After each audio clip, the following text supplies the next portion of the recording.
Hello, I'm glad you're here. Before we begin, find a comfortable seat and let your shoulders drop for a moment. This is a short, spoken guide to Kelvin Nathan's The Power of Silence, distilled into an about 8-minute listening you can use anytime.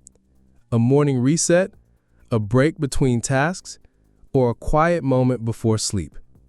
In the next few minutes, I'll share the book's most useful ideas and simple practices. No jargon, only bite-sized steps you can try right away. You'll learn why silence matters, how it sharpens attention and creativity, and a few easy practices to make quiet part of your day. Take a breath. When you're ready, let's begin. What silence is, not just absence of noise. Let's start with a small correction. Silence isn't only the lack of sound. In the book, silence is treated as a kind of space, like an empty chair at a busy table. When you give that chair to yourself, things change. Silence becomes focus, clarity, and rest. It's the pause between two musical notes that makes the melody meaningful. That pause is where decisions, insight, and calm often happen. Why silence matters? A quick picture. Picture a smartphone battery dwindling through a busy day. Notifications, meetings, worry, they chew the battery. Silence is the charger. When you create small pockets of silence, you recharge. Nathan argues that silence increases your attention, creativity, and emotional balance. It's not just feel good, it's practical.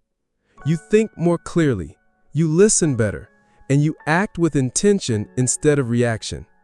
Silence and attention, the muscle metaphor. Attention is a muscle. Constant stimulation makes it tired and weak. Silence is like a gym for that muscle. When you practice short, regular silence, your ability to focus improves the same way brief, consistent exercise improves your body. Nathan suggests micro practices, 1 minute of silence before starting a task, or 2 minutes of stillness after receiving stressful news. Over time, those minutes build your attention stamina. Silence as a tool for listening. Here's something you can try in conversation. Instead of immediately replying, count to 3 in your head after someone finishes speaking. That tiny silence does 2 things. It lets you process what they actually said, and it signals to them that you're present. Silence, used this way, becomes an act of respect and a tool to deepen connection. Practical exercises, easy to follow.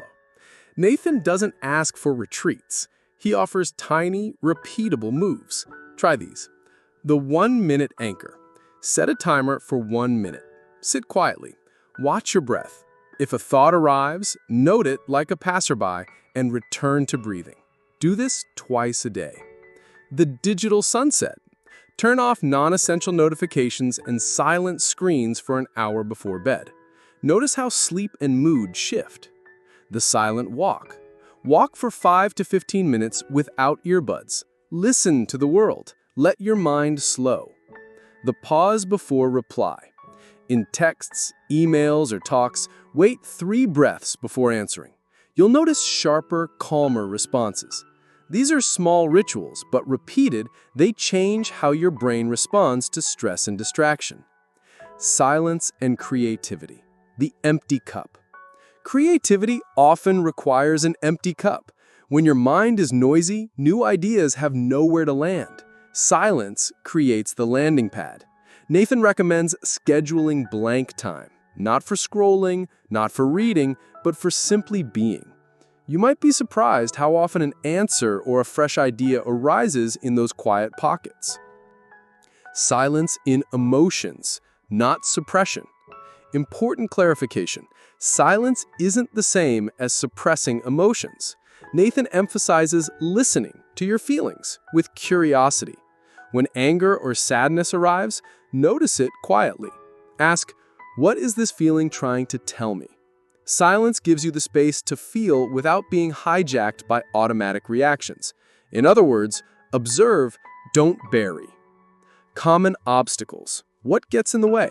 You'll meet resistance, busy schedules, the cultural fear of seeming weird for being quiet, or the itch to fill every second with input. Nathan calls this habit-driven noise. The remedy is simple. Start tiny and explain to yourself why you're doing it. If you try 1 minute and it feels strange, that's normal. Most worthwhile habits feel odd at first. Silence in relationships. Practical example. Here's a real-world scene. You're in a disagreement with a partner. Nathan suggests taking a short, mutual pause, not as a shutdown, but as a reset. 30 seconds of quiet breathing reduces reactive tone and allows both people to return with more intentional words. Silence becomes a shared tool for wiser communication, not a weapon. When silence isn't safe, a caution. Silence is powerful, but it's not always safe or appropriate. In abusive or manipulative situations, silence can be used to avoid accountability. Nathan stresses discernment. Use silence to center yourself and listen, but not as a way to avoid necessary confrontation or to tolerate harm. If safety is at risk, seek help and speak up. Integrating silence, daily rhythms. Make silence ordinary, not an event. Nathan suggests pairing silence with existing habits. After brushing teeth, take 30 seconds of stillness. Before your morning coffee, breathe quietly. During your commute, swap one podcast for contemplative silence.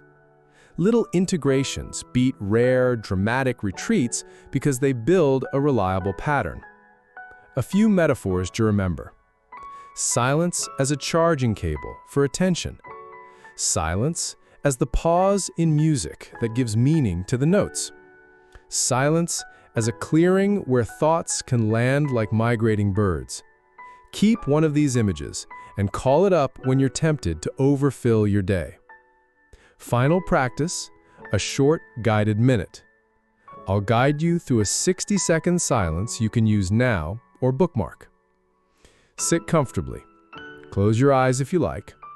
Take one deep breath in and a slow breath out. Pause.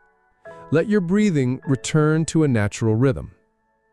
Count each breath silently up to 5 and back to 1. If the mind wanders, gently return to the breath. Pause for 30 seconds. Take a final deep breath and open your eyes. Notice any small change. That minute, done daily, teaches your brain that quiet is available and useful. Here's the short version of Kelvin Nathan's message. Silence is not emptiness. It's a resource. It sharpens attention, deepens listening, fuels creativity, and calms emotion. You don't need long retreats to benefit. You need consistent, small practices. Treat silence like a muscle you train with tiny repetitions, and it will change how you think, feel, and relate. A parting note. Start small. Don't try to overhaul your life tonight. Pick one small practice, the 1-minute anchor, a digital sunset, or the pause before reply, and do it for a week. Notice what's different. Share the pause in a conversation. See how others respond. Over time, those minutes add up into more focused days and kinder connections. Thanks for listening. If you want, I can turn this into a script timed for audio chapters, add pauses and music cues, or shorten it into a 1-minute teaser, whatever helps you record it.